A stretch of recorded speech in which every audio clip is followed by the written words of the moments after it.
Lucendi es una presentación de Golfeado Manía, GM Property, Pollo Solano, Arabito de Luz, Quick Exchange CL.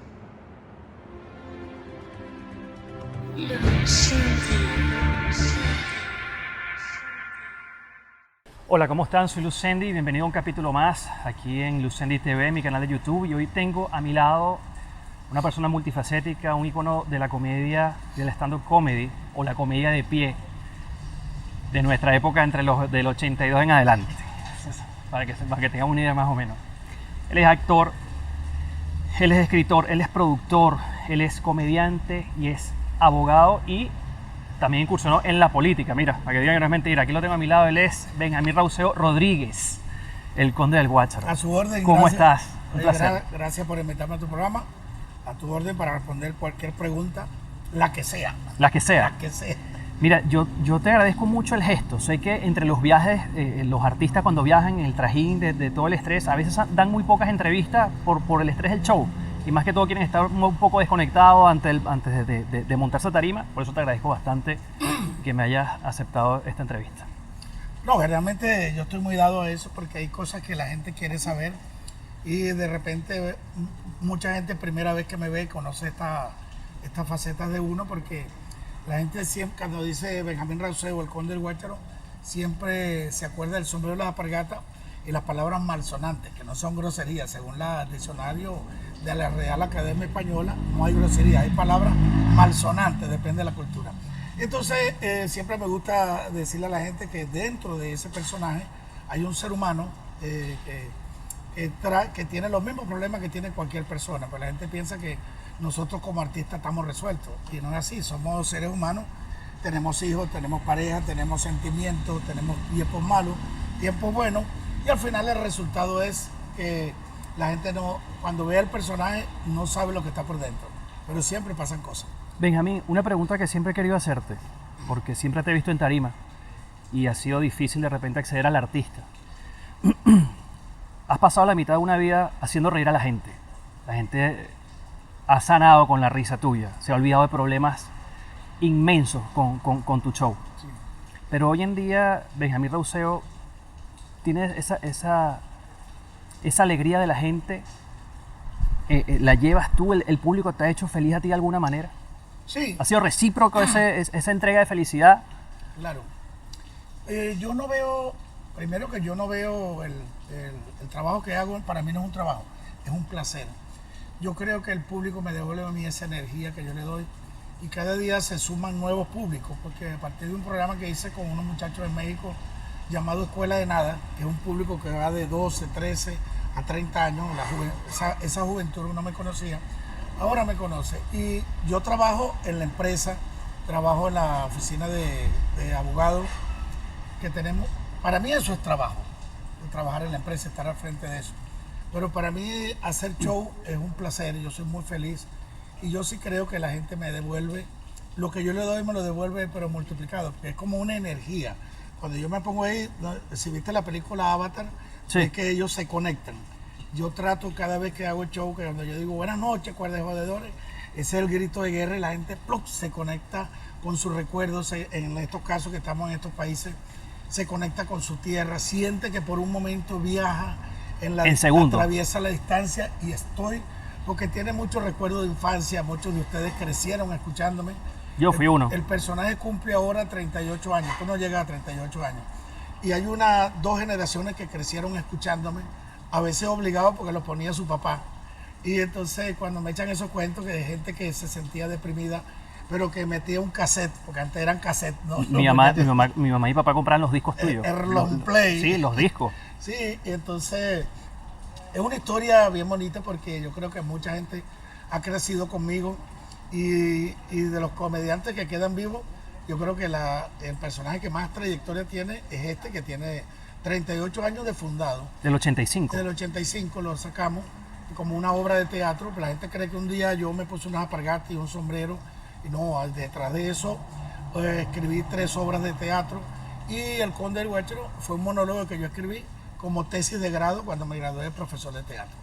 Entonces, por eso les digo mucho a los que están comenzando, que el humor es muy delicado, tienen que prepararse mucho, tienen que digerir muchas lecturas para dominar muchos temas y es por eso que yo te puedo hablar en un show, puedo estar hablando de las hermanas mías, después paso a filosofía, después paso a mitología griega, en fin, bagatela. Pero la gente dice, momentico, ¿de qué está hablando este? Pero cuando busca en Google, sabe que lo que yo estoy diciendo no era mentira. Es que detrás del personaje hay una persona muy culta, una persona muy letrada, una persona que está muy preparada y a veces choca con la realidad que uno percibe. Bueno, el comediante solamente hace comedia, pero cuando haces comedia, por ejemplo, como Laureano Márquez, que es una comedia reflexiva, una comedia cultural, social, que habla de muchas cosas, de muchas épocas, te das cuenta que hay una preparación exigente detrás del personaje. Cuando tú preparas al Conde del Guácharo,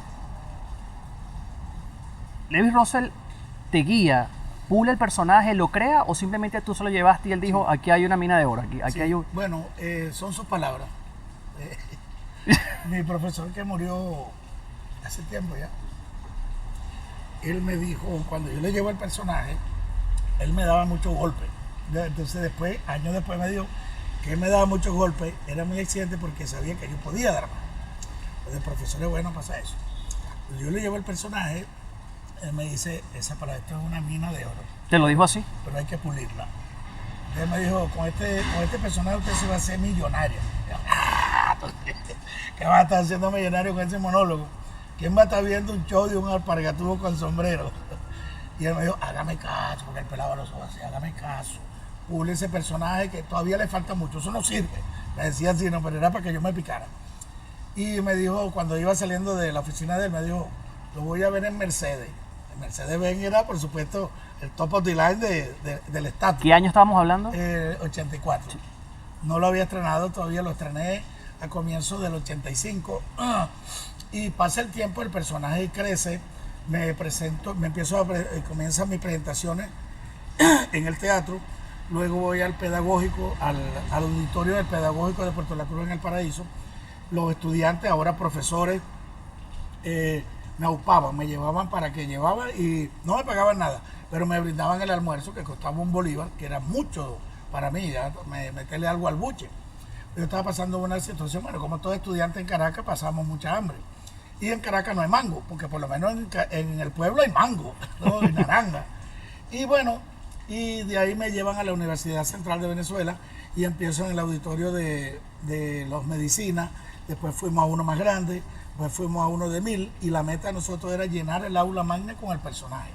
Y lo logramos. Ahí conozco cuando me presentan en el aula magna, 3000 personas. Para mí era un sueño. Y dije, bueno, ya llegué donde era. No, estaba comenzando. Ahí conozco a Claudio Nazoa, y Claudio Nazoa, el hijo de Aquelia Nazoa, me invita a actuar en un sitio que se llamaba La Guacharaca, que estaba presentaban stand-up comedy. Y yo entré ahí por él y revolucioné lo que era la forma de echar chistes. Porque yo no he hecho chistes, yo agarro una historia y la voy contando y voy hilando. Tú no sabes cuándo empieza el chiste, cuándo es el remate. Tú fuiste pionero de eso. Sí, en Venezuela sí.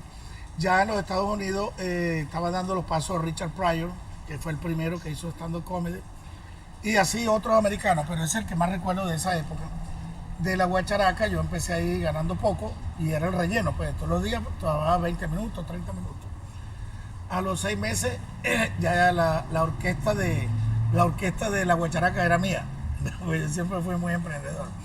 Y al año ya yo tenía el 20% del negocio. Entonces, ¿siempre fuiste empresario detrás del personaje? No, que yo siempre fui empresario, pero yo empecé vendiendo hallaca, compraba hallaca en el pueblo mío a una señora y la revendía en la bomba. Y limpiaba zapatos también. En una mano tenía la olla y en la otra mano tenía la caja de limpiar zapatos. O sea que siempre pensaste en los números, pero tu desahogo fue ese corazón actoral siempre estaba allí. Claro, claro. Pero yo entendí, para terminarte el cuento, de la cadena de cosas que pasaron, ahí me vio Orlando Urdaneta en esa vitrina. Me lleva almorzando con Orlando, cierran el programa de Orlando y luego me ve Amador Bendayán y me llevó a Venevisión hasta el resto de mi vida, hasta que ya fue el único canal que trabajé en toda mi vida, en Venevisión, mi casa y mis amigos. Entonces, claro, yo entendí que teniendo el don, que me gustaba la actuación, Yo empecé como cantante, me meto a estudiar música en Maturín, estudié música, 4 guitarras, teoría y solfeo. Luego empiezo a los 15 años con un grupo musical, Cuerdas Latinas. Cuerda Latina. 16, 17 años estuve ahí. Eso fue a raíz de un trabajo en un taller. Sí, porque yo era carruchero en el mercado de Puerto La Cruz y un día me cansé porque estaba como dando vueltas en el mismo sitio, como un hámster. Y entonces, bueno, vendí la carrucha y ese día que vendí la carrucha cambió mi vida, porque a veces lo que te parece malo es bueno. Entonces me cansé y entré al taller mecánico. En el taller mecánico los muchachos eran músicos, pero no cantaban, ya yo cantaba. Y me ofrezco como cantante y formamos el grupo Cuerdas Latinas. Empezamos a hacer giras por todos los barrios, Chuparín arriba, Chuparín abajo, Montecristo, Tronconal Tercero, El Esfuerzo, todos los barrios. Los conoce todos. Claro, yo me quería en Puerto La Cruz. Y me cansé, o sea, soy muy inconforme de las cosas. Una vez que logro algo, quiero ver qué hay más arriba, siempre preguntando qué hay más allá de la montaña. Llego a Caracas y empiezo a trabajar de mesonero y taxista. Y ahí me pongo a estudiar locución y arte dramático en la Escuela Venezolana de Radio y Televisión. Me gradúo de locutor y bueno, el certificado mío es 15229. Antes era con examen en el ministerio. Y de ahí empiezo a estudiar con Levi Rose para seguir subiendo, formándome como actor, porque yo entendí que tenía que prepararme si quería algo, porque cuando llegara la oportunidad y no estaba preparado, no iba a ser para mí la oportunidad. Pocas personas hoy en día lo entienden así. Yo Que hay que creo- prepararse sí, para... Lo que pasa es que el éxito fácil no dura.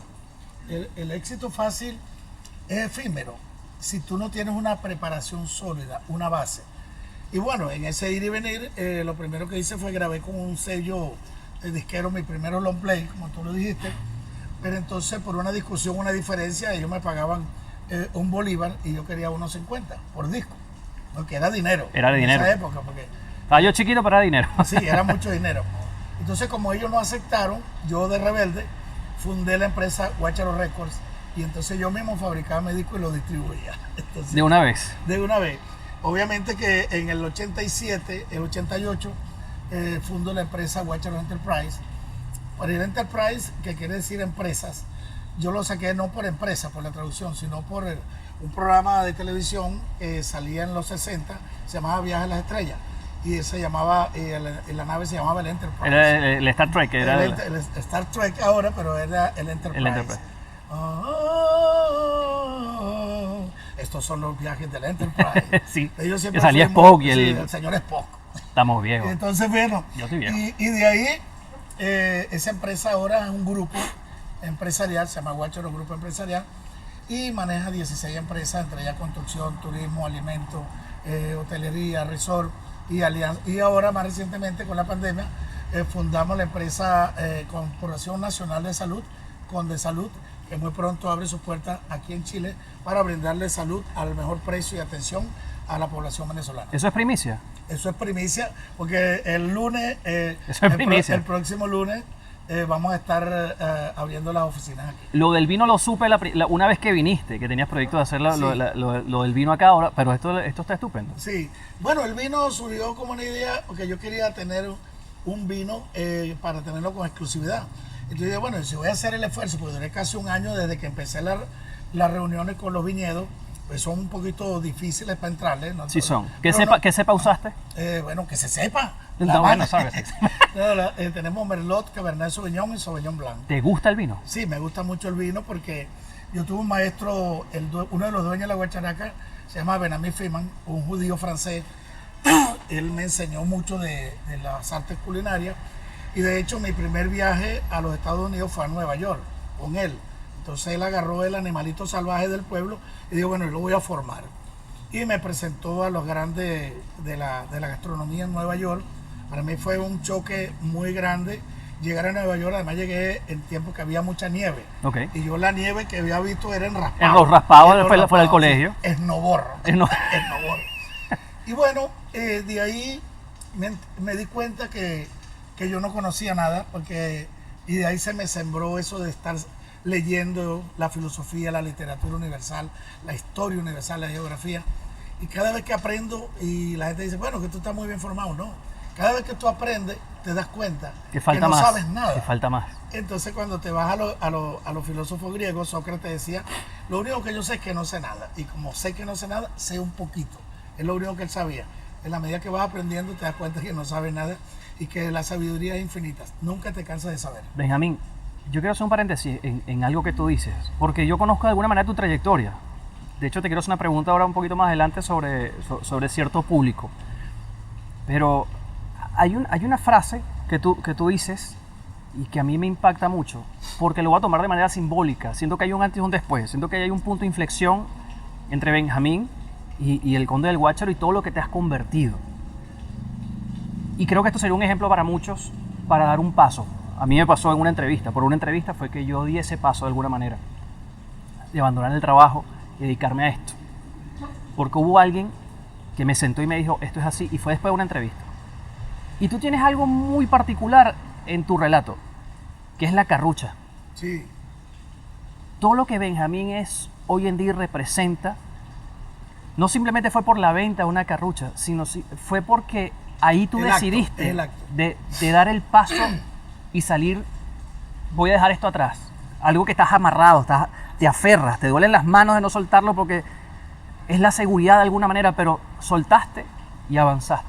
¿Cómo fue ese proceso? El ser humano es a veces muy conformista. La mayoría de nosotros no nos gusta abandonar la zona de confort, pero después entendí por qué. Es por miedo a lo desconocido. Cuando le pierdes el miedo a lo desconocido, te atreves a dar cosas que los demás dicen, bueno, pero ¿cómo se atrevió? O sea, tú tienes que soltar la zona de confort y adentrarte. ¿Qué puede pasar? Te va mal, pero no te va mal. Ganas una experiencia, ganas una forma de cómo no lo debes hacer en la próxima vez que lo intentes, porque ganas una experiencia. Thomas Alva Edison, después de 10.000 intentos, fue que prendió la bombilla. Entonces uno nunca se debe cansar, porque yo soy de los que piensa que tú tienes que intentar las cosas. Entonces estamos hablando en todo sentido, hasta en el amor. O sea, si tú vas a enamorar a una mujer muy bonita que te atrae, pero tú de una vez dices, no me va para bola, no te va para bola, porque ya tú lo estás decretando. Tienes que salir, yo siempre tengo esa visión y se lo digo a las demás. Cuando tú estás en una zona de confort, es como que tú estás en un valle, estás en el valle de Caracas. Pero tú nunca estás, cuando tú intentas salir de ahí, lo primero que tienes que decir, ¿qué hay detrás de la montaña? Más allá de la montaña, ¿qué tengo? Aquí tengo río, frutos, tengo todo para ser feliz. ¿Para qué voy a ir para allá? Pero ¿qué hay para allá? ¿Tú sabes por qué la gente no lo intenta? Porque viste que el Valle de Caracas, te lo digo por analogía, es un valle bien bonito, pero está rodeado de muchas montañas. A la gente le da flojera subir la montaña, pues la montaña es sacrificio, romper con el pasado, salir de la zona de confort. Tienes que prepararte. Levantarte temprano. Levantarte temprano para subir. Pero cuando tú llegas a la montaña, al pico de la montaña, empieza el éxito porque tienes un panorama distinto. Por eso cada vez que viajo me doy cuenta que el mundo no es el pueblo donde yo nací. No. El mundo está compuesto de ciudad, estado, países. Y cómo se aprende cada vez que viajas. No, y que una reflexión bonita, porque cuando subes el Ávila, llegas a Galipán, que te asomas, ves La Guaira, ves el Álamo, ves Macuto, ves la playa y tienes la ciudad al lado. O sea, si tú haces el esfuerzo puedes ver lo maravilloso que es haber hecho ese recorrido, claro, y ver tu recompensa. Este paraíso. Tengo el mar y la ciudad acá. Sí. Hablando de ciudades, yo nací en La Guaira, el 25 de diciembre, cumpleaños. Por los bloques, por el 10 de marzo. Yo nací en Maiquetía, en el San José, en Maiquetía. Pero la mayor parte de mi vida la viví en Maracay. ¿Qué sientes tú por el público de Maracay? Maracay para mí... Porque siempre llenabas. Es mi casa. El Conde del Guácharo, en Maracay, en Aragua, el Teatro de la llenaba. Ópera, Sí. en la Cabaña Tropical, que estaba al lado del Teatro de la Ópera. Teatro de la Ópera para Casa mí, Gómez llegaste. sí, tú subes una vez. Maracay es mi casa. De hecho, ahí tenemos una clínica con de salud y atendemos todo lo que es Turmero, Cagua. Yo viví en Turmero. Sí. Bueno, Maracay para mí significa mucho. De hecho, yo viví en Maracay. Maracay es mi casa. Yo cuando voy a Maracay, no voy a Maracay, yo regreso a mi casa, así como a Valencia. Yo hice de todas las ciudades amigos y hermanos, no de ahorita, de toda la vida. Yo me siento bien en todas las ciudades porque Venezuela es como mi gran casa. Venezuela es mi mamá y los venezolanos mis hermanos. Mi hija, yo viví en Cantarrana un tiempo. Mi hija, que tiene 22 años, nació en la clínica La Floresta cuando yo vivía en Cantarrana. Las Por eso delicias. siento Maracay como una gran casa. Hay algo que te quiero preguntar. He visto tu trayectoria desde chiquito, te he escuchado, me he reído. Fueron las primeras groserías que escuché yo, de alguna manera. Y siempre ponía el disco. Cuando mi mamá se iba, yo agarraba el disco y sacaba, y ponía el disco y escuchaba la grosería. Y yo esos chistes los echaba a mis abuelos, a mis tíos, o sea, yo donde llegaba echaba los chistes. Y eran groseros, era el conde del Guácharo. Claro. Lo que hoy representa Benjamín Rauseo Rodríguez, todos estos logros, desde la venta de Sacarruchas, desde ese paso, todas las derrotas, todas las victorias que has tenido, cómo te has forjado como ser humano, como persona, que aún siendo yo un desconocido para ti, aceptaste sentarte hoy conmigo a darme una entrevista antes del show de esta noche, aquí en Santiago de Chile. Eso para mí significa mucho. Pero todo eso tiene un arquitecto. Toda esa construcción, esa base, esa fortaleza, esa actitud, viene de una construcción desde mucho antes. Y esa arquitecta es Felicia. ¿Qué ha representado para ti todo este esfuerzo cuando volteas, la recuerdas Claro. y dices, pude hacerlo, estoy aquí? I did it. Bueno. Porque ella es el símbolo sí.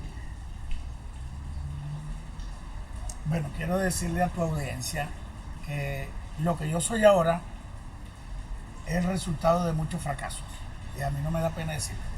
Yo he tenido más fracasos que victorias. Pero actualmente creo que el balance es bueno.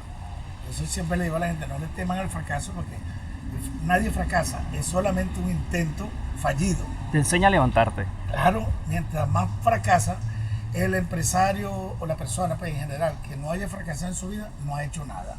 Solo fracasan los que lo intentan.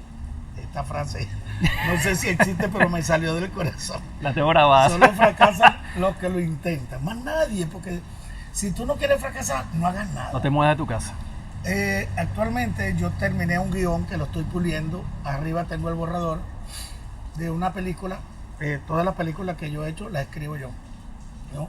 Porque eso fue lo que yo aprendí. Entonces estoy terminando, ya terminé el primer borrador, estoy repasando una película que se llama El hijo de Albertina, donde yo cuento en retrospectiva en la parte cuando yo me metí en la política, me metieron y lo acepté con gusto porque sentí que lo hacían por mi país. Y desde el momento que yo, una vez que sale a la política, volver al humor es como difícil. Es difícil. Para mí fue un reto volver por dos cosas muy importantes. Primero, tenía miedo de que la gente, después que yo incursioné en la película, no fuera a responder al conde, al Guácharo, al personaje. Y lo más importante, se me había borrado el cassette del conde. Estuve un año fuera de... Colgaste el sombrero. Sí, colgué todo y di ese paso por mi país. Y lo que tenga que dar lo voy a dar por mi país, porque yo lo que soy se lo debo a mi país. Yo tengo que devolverle algo a ella, a mi país, a mi patria. No me sabía el show. Entonces la película arranca desde el momento que yo entro al show, nuevamente después de la campaña electoral. Fue un momento muy duro para mí, lloré mucho, reflexioné.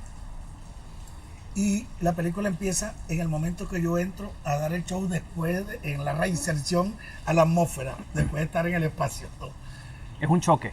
Es un choque cultural, emocional, encuentro. Era decirte todo lo que significó me pone mal. Cuando la gente empieza a aplaudirme, a gritar, como volvió. ¿El público te rescató, Sí, Benjamín? me rescató. Y el público empieza, y la película empieza ahí y se va al muchachito de 12 años despertándose con un sueño que la gente lo aclamaba. Y él corre donde está Albertina y le dice, mamá, te estaba soñando, y la gente me gritaba y yo le decía, buenas noches, cuerda de jodedores. Y entonces agarró una chola y me dice, mira, ¿usted cree que diciendo groserías se va a hacer rico? Vaya, y me amenaza con la chola. Ahí empieza la película que espero estrenar este año que viene. Felicia. Felicia Albertina. Felicia. Y yo le decía, cuando ella me manda para Caracas, pues yo me portaba bien. Entonces ella me reclamaba, mi mamá no leía ni escribía. ¿Fuiste grosero de chiquito? No, nunca. Después de grande. No, es que yo no, el personaje grosero. Yo no. Yo nunca digo grosería porque yo las vendo. Ah, ok.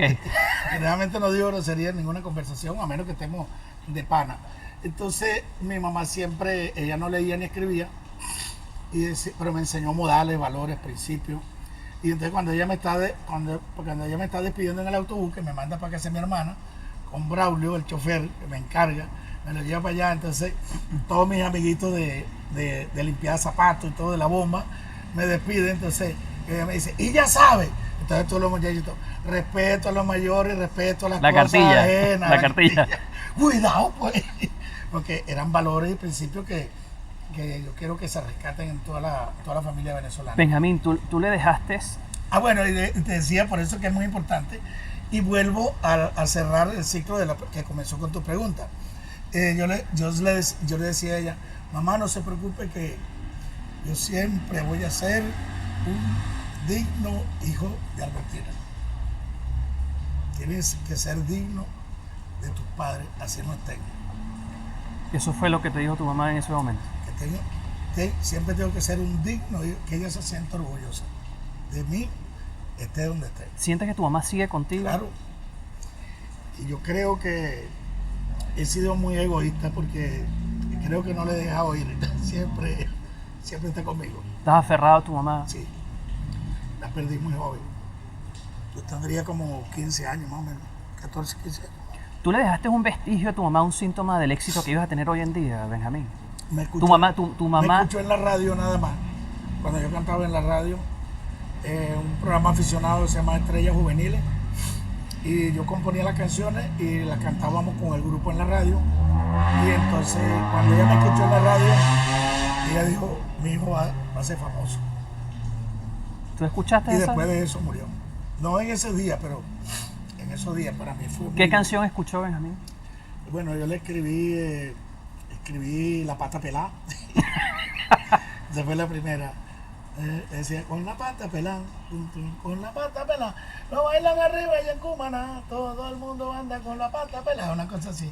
Y una que se llamaba Comay Licha, pues le decían Licha y Felicia y Albertina. Ay, Comay Licha, el pobre se va a morir, con estos precios tan hartos ya no se puede vivir. Y bueno, y toda la semana componíamos una canción y la cantábamos ahí. Pero fue un choque para un chamo de 15 años muy duro, bueno, cualquier edad. De cualquier edad. Mi padre murió hace 2 años, a los 97 años. Sí, lo tuve conmigo hasta el final. 97 años, pero bien vivido. O sea, sano y todo. Más bien duró demasiado, estaba trabajando sobre tiempo. ¿Conversas con tu mamá de vez en cuando? A veces converso, le pido ayuda, me encuentro con ella, la veo en los sueños a veces. Y son sueños muy emotivos. Por no te decirte,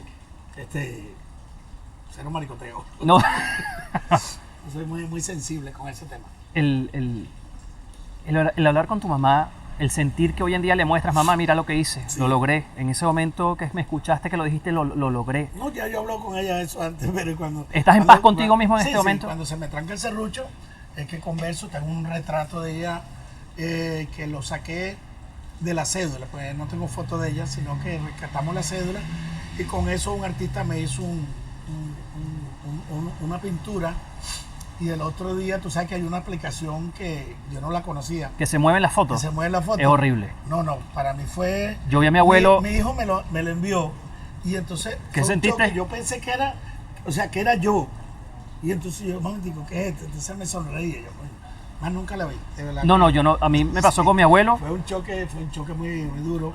Obviamente me alegró, pero la realidad es como viajar al pasado. En fin, es delicado. Y bueno... Siempre está conmigo, siempre la tengo en mi recuerdo. Y lo que hago, y yo tengo 2 amores que son mi país y mi madre, con el recuerdo de mi madre y el compromiso con Venezuela. Yo creo que he vivido fuera, pero por etapas. Cuando firmé contrato en Miami, en el Tropigala, he vivido, pero siempre vuelvo aquí. Actualmente tengo 5 hijos. 2 americanos, 3 venezolanos, pero los hijos americanos les sembré la cultura venezolana, la gastronomía. Tienen el ADN venezolana. de venezolano. Y son venezolanos, o sea, Ellos son americanos cuando están en su grupo. En su grupo. Pero cuando entran, El sello cuando van a Venezuela. Venezuela, ellos comen empanadas, pero caliente, cachapa. Son muy venezolanos, me siento muy orgulloso de mis hijos. Ya todos son profesionales. Creo que cumplí con ellos, les di la oportunidad. Y yo siempre me guío, yo leí en un momento a Gibran Khalil Gibran, que es un poeta libanés que se hizo americano. Él escribió El Profeta, El Loco, y él decía, tus hijos no son tus hijos, son de la vida. Prepara a tus hijos para la vida, no la vida para los hijos.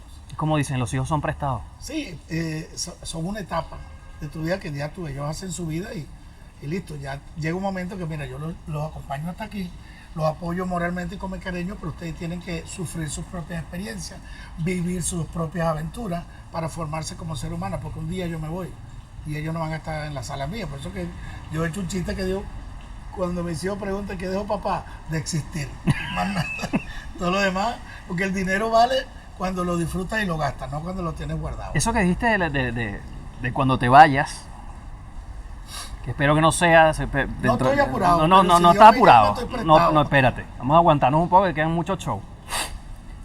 ¿Has tenido momentos en la vida que has estado a punto de pasar para allá? Sí, 4 veces. ¿A cuál tuviste más miedo? Al avión, cuando me caí en la avioneta. Eso fue entre Coro y Punto Fijo.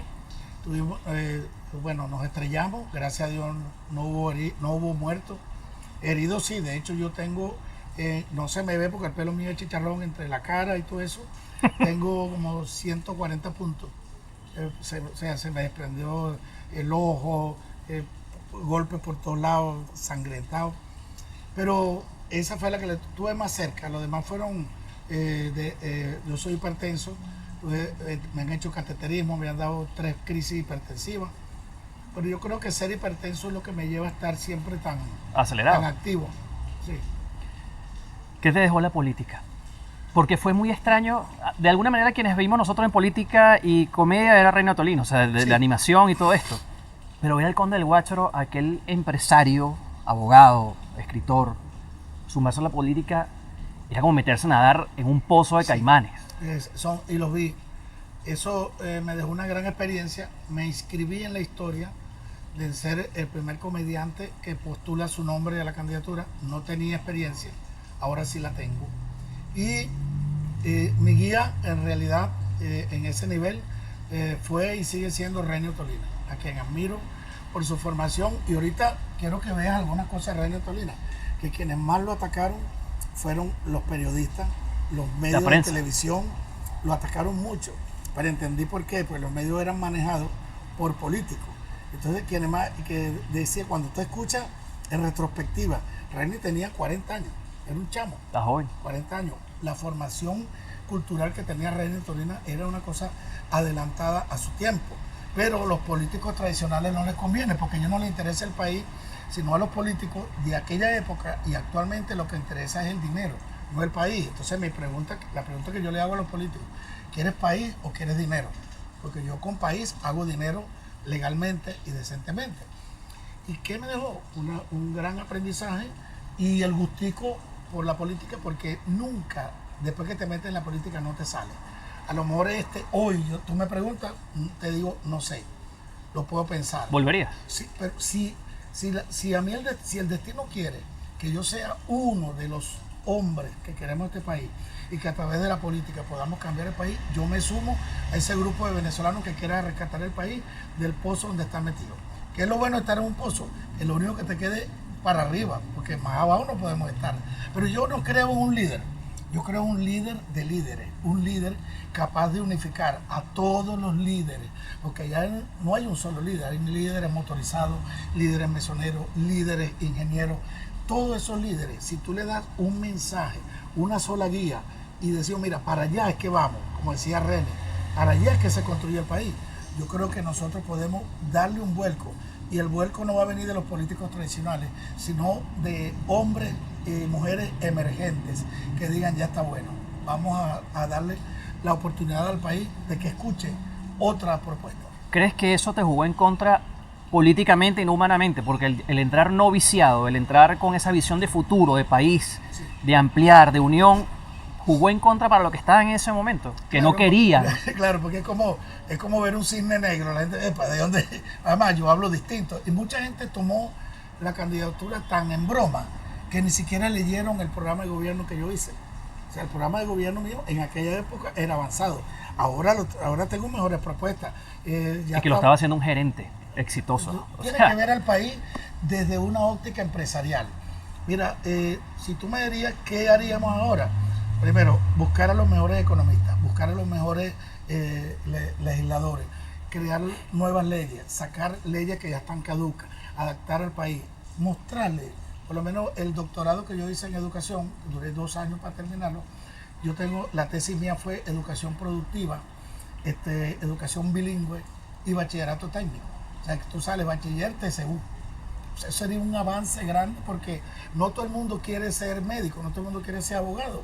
Y las universidades, estamos llenos de muchos académicos, pero tienes que jalar para conseguir un plomero, un mecánico, alguien que te repare el celular. Es la gran diferencia. Entonces yo creo en una Venezuela productiva con una educación sólida. Tenemos casos como Singapur, tenemos el caso de Suiza, que el desempleo es el 2%.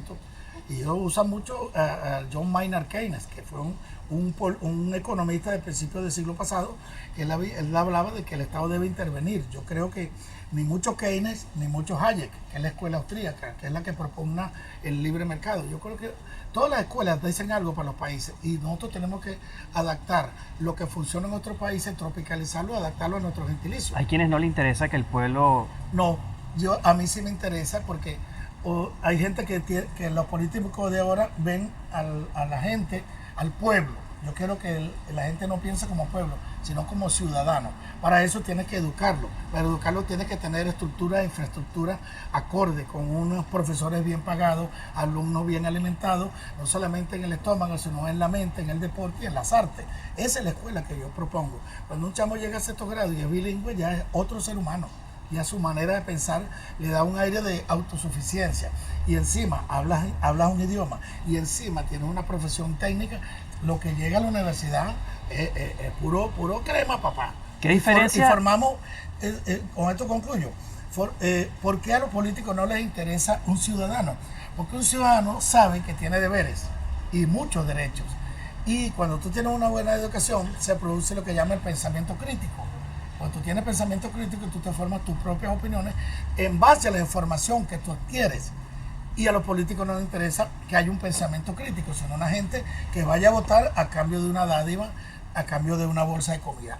Yo estoy contra todo eso.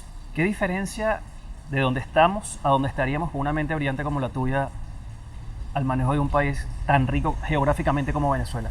Porque siempre he dicho que Venezuela en este momento no es el mejor país del mundo, sino no estaríamos migrando más de 6, 7 millones de personas. Y siempre lo he dicho, lo digo en mis entrevistas, lo digo como mensaje. El venezolano no necesita una mejor Venezuela, Venezuela necesita un mejor venezolano y hay que prepararse para eso. Hay que preparar a los venezolanos. Yo sí creo firmemente en una gran junta directiva de puramente brillante. Recientemente estuve en Suiza, en Ginebra, y le pedí, yo estaba en Oporto y llamé al economista Miguel Rodríguez, Miguelito, una de las mentes más brillantes en economía y esto. Después que él salió de Venezuela, se fue a trabajar en el banco, en el Fondo Monetario Internacional, estuvo en el Banco Interamericano. O sea, más de 20 años en la economía mundial y me concedió recibirme y yo volé allá a Ginebra y verdad que fue una experiencia espectacular y le pedí qué cosas podemos proponerle al país. Con gente como él se construye un país.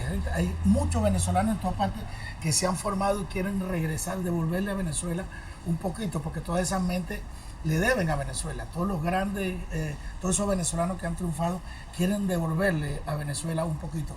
Yo sí creo en una junta directiva grande con gente que sepa, gente muy formada. El presidente es el que menos debe saber, pero debe saber dónde están los que saben.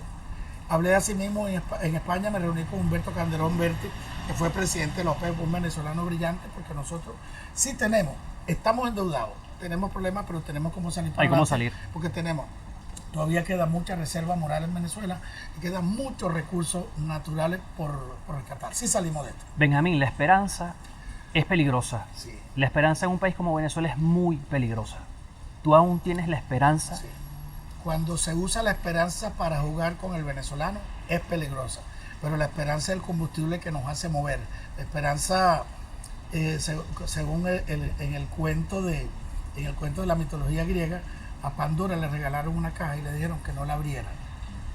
Pero como mujer fue curiosa, la abrió y salieron las plagas, todas las cosas malas que le pasan a la naturaleza, al ser humano, y lo último que salió fue la esperanza.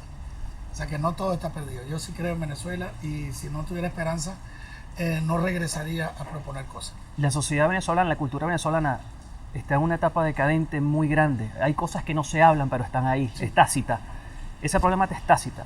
¿Cómo ves tú la sociedad venezolana? Y repito, lo he dicho, nosotros aprendimos a competir entre nosotros, pero no aprendimos a competir juntos. ¿Cómo ves la sociedad venezolana afuera? ¿Crees que es un reflejo de la fractura social que hay en el país? Bueno, aquí generalmente hay muchos venezolanos que cuando llegan a un país tratan de adaptarse más al suelo donde están. Es un proceso de mimetismo. De hecho, yo he encontrado gente que son venezolanos y hablan chileno, o si están en España hablan español, pasan cosas. Venezuela, lo que me preocupa, pero se puede arreglar, es que nosotros éramos, cuando llegaba la cajita de comida que enviaba mi hermana, que trabaja en Caracas, mi mamá le mandaba, mira, llévale esta azúcar a la comadre del Valle, mira, llévale esta. Ella repartía casi todo. Yo le decía, mamá, pero y para nosotros, aquí nunca va a faltar comida, decía ella. De hecho, cuando llegaba la caja a la señora Juana o a la comadre del Valle, volvía el azúcar para acá, porque vivíamos en una comunidad. Y hasta hace poco tiempo el venezolano era así. Se ayudaba. Siguen siendo, pero muy poco, porque hemos cambiado por las circunstancias que nos han llevado al unomismismo, que no existe esa palabra. Unomismismo es un movimiento, por el sufijo ismo, que es movimiento, que la gente dice, bueno, ya yo eché gasolina, ya yo resolví, bueno, ya yo hice mercado, ya yo resolví. Y el vecino, el familiar más cercano que tenemos es el vecino. La sociedad venezolana va a volver, yo tengo mucha esperanza, que volvamos a ser hermanos como siempre. Y es la misma situación país que nos ha hecho un poco de preservarse como especie. Y actualmente en la pirámide de Maslow estamos en el piso, o sea, estamos sobreviviendo a las cosas. Entonces, bueno, yo creo que palabras más, palabras menos, te he hecho en muy poco corto tiempo un plan, una semblanza de lo que siempre he querido decir. Y de la visión que tienes del país. Tengo una visión muy esperanzadora porque sé cómo recuperarnos, pero no es Benjamín Rauseo. Benjamín Rauseo lo que quiere es convocar a todos los venezolanos dentro y fuera del país a reconstruir el país, a darle, hay que ver a Venezuela no como una madre alcahueta que nos consiente todo. Tenemos que verla como una hija adolescente que nos necesita como padre. Ahora nosotros, que somos los hijos de Venezuela, vamos a ayudar a nuestra madre. Lo que pasa es que una persona como tú, de donde viene y cómo hizo las cosas y cómo surgió, es muy difícil que no vea esperanza en algo. Sí. Porque nadie puede decirte a ti, no puedo, no soy capaz. Nadie puede decirle a Benjamín Rauseo Rodríguez de frente, no puedo, no. Esa palabra no existe. No existe para ti. Porque se intenta. Cuando tú lo intentas, por lo menos, vuelvo a la analogía de la mujer. Las madres de mis hijos son las mujeres más bellas del mundo. Porque lo intenté. Y la que no, y la que no, bueno. y la que no quiso, bueno, pero está pendiente. Pero ahí vamos. Pero lo hice, lo intenté, mira, sí, vamos, ya no pasó, bueno.